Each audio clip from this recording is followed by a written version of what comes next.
سورة القلم. سبحانك لا علم لنا إلا ما علمتنا إنك أنت العليم الحكيم. أعوذ بالله من الشيطان الرجيم. بسم الله الرحمن الرحيم.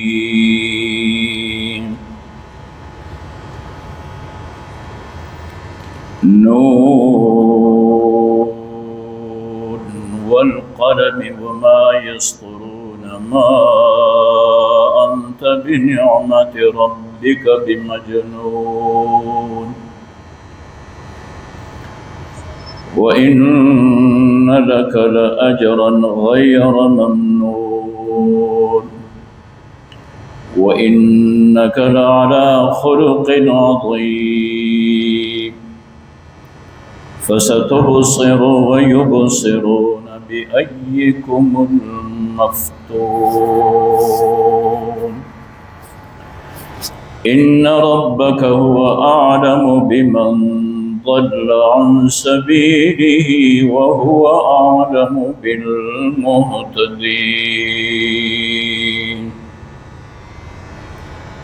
صدق الله وصدق رسوله النبي الكريم ونحن على ذلك لمن الشاهدين والشاكرين والحمد لله رب العالمين.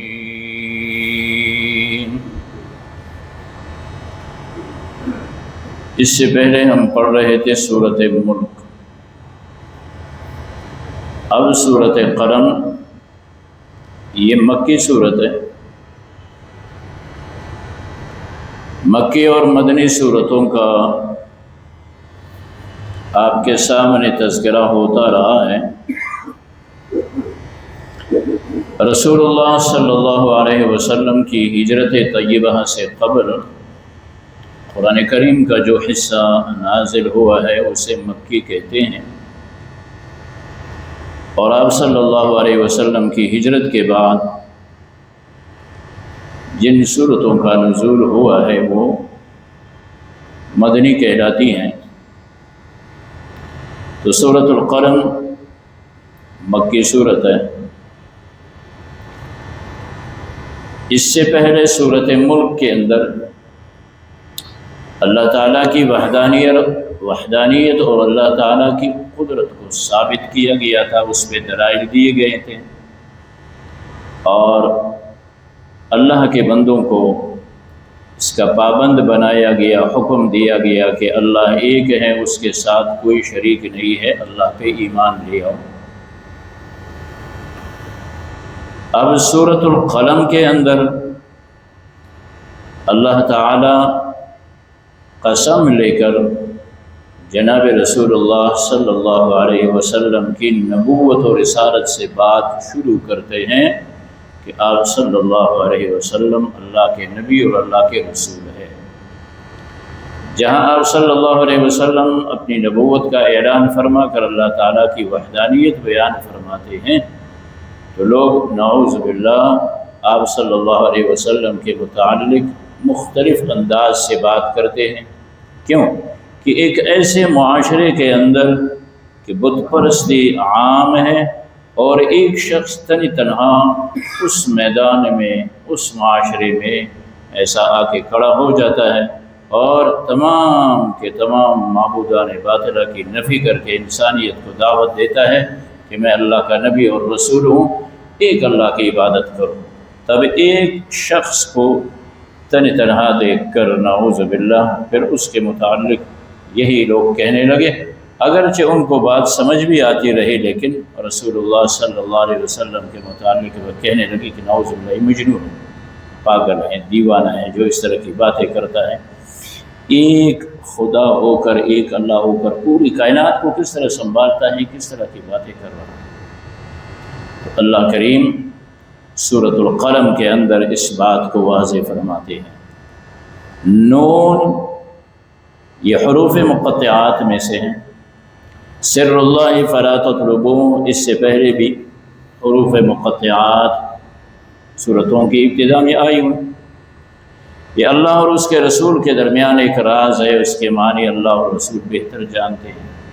مفسرین کرام فرماتے ہیں کہ اللہ نے اس کو چھپا کے رکھا ہے، اس راز ہیں، اس کے پیچھے مت پڑو کہ کیا ہے۔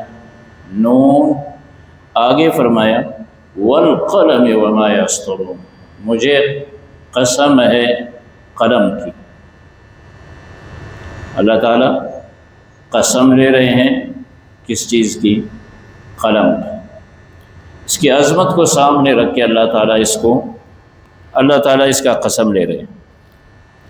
اللہ تعالیٰ نے تمام چیزوں سے پہلے قلم کو پیدا فرمایا۔ 50,000 سال پہلے زمین و آسمان کی تخلیق سے پہلے اللہ تعالیٰ نے قلم کو پیدا فرمایا۔ قلم پیدا فرما کر اللہ تعالیٰ نے اس کو حکم دیا کہ لکھ۔ اس نے کہا کیا لکھوں اللہ؟ کہا لکھ، جو کچھ ہونے والا ہے وہ سب لکھ دیں۔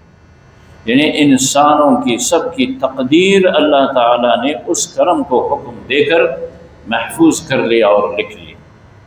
پھر اس کے بعد فرمایا ایک دوسرا قلم اللہ تعالیٰ نے پیدا فرمایا۔ اس دوسرے قلم کو پھر فرشتوں کے حوالے کیا، اور عام انسان جو اس کو استعمال کرتے اور لکھتے ہیں اس کا تذکرہ پھر سورۃ علق کے اندر آ رہا ہے۔ اقرأ بسم ربک الذی خلق، خلق الانسان من علق، اقرأ وربک الاکرم الذی علم بالقلم۔ وہ دوسرا قلم ہے جس کا تذکرہ آگے چل کے قرآن کریم کرے گا۔ اب پہلی بات تو یہ ہے کہ اللہ تعالیٰ نے قلم کا قسم لیا ہے کہ مجھے قلم کی قسم۔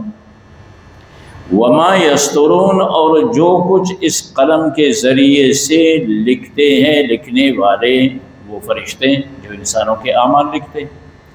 قلم کو پیدا فرما کر اللہ تعالیٰ نے جب اس کا قسم لیا اور اس کو حکم بھی دیا لکھنے کا، تو اس نے کیا لکھا؟ اللہ کی تقدیر میں اس نے جو چیزیں لکھی، فرمایا لوگوں اس میں یہ چیز بھی ہے کہ محمد الرسول اللہ صلی اللہ علیہ وسلم اللہ کے آخری نبی اور آخری رسول اور خاتم الانبیاء ہے۔ قلم نے آسمان و زمین کے تخلیق سے پہلے لکھ دیا کہ رسول اللہ صلی اللہ علیہ وسلم اللہ کے رسول ہیں۔ اب رہی بات کہ آپ صلی اللہ علیہ وسلم کے متعلق یا آپ کی شان میں جو یہ گستاخیاں کرتے ہیں، تو فرمایا ما انت بنعمت ربک بمجنون، آپ اپنے رب کی نعمت اور اپنے رب کی فضل سے جو آپ کو عطا کیا گیا، آپ مجنون نہیں ہیں، آپ دیوانہ نہیں ہیں۔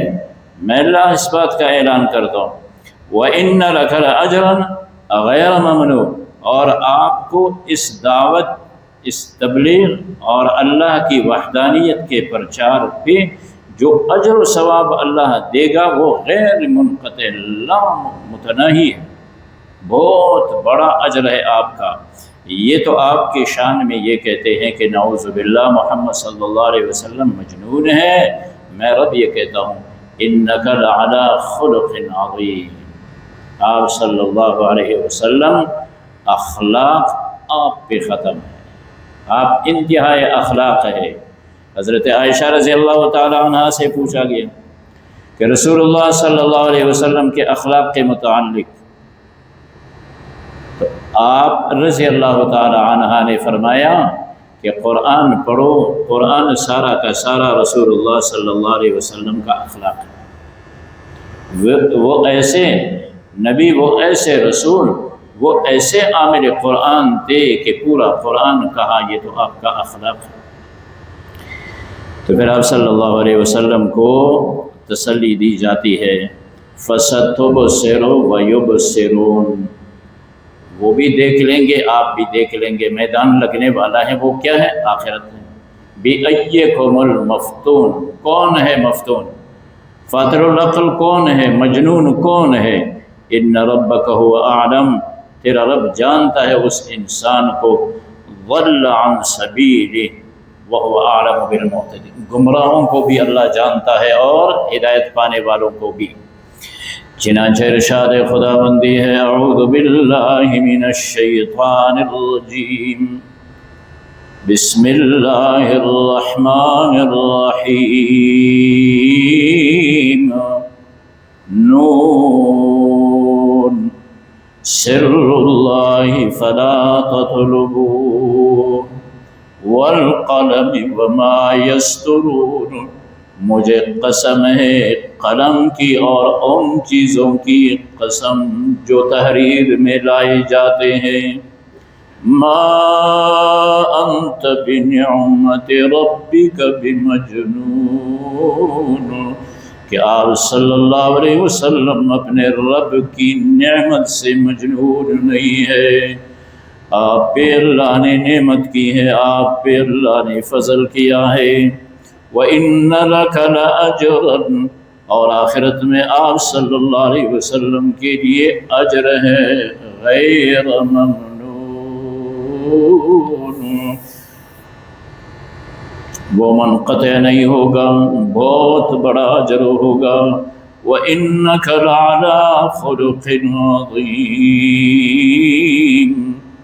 اور آپ بڑے اخلاق کے مالک ہیں، اخلاق آپ صلی اللہ علیہ وسلم ہی پہ ختم ہے۔ فَسَتُبْصِرُ وَيُبْصِرُونَ، بس وہ بھی دیکھ لیں گے جو مکذبین رسالت ہے، وَيُبْصِرُونَ، وہ بھی دیکھ لیں گے، آپ صلی اللہ علیہ وسلم بھی دیکھیں گے بِأَيِّكُمُ الْمَفْتُونُ، کہ تم میں مجنون کون ہے؟ کیا پیغمبر خدا مجنون ہے یا آپ کے انکار کرنے والے مجنون ہے؟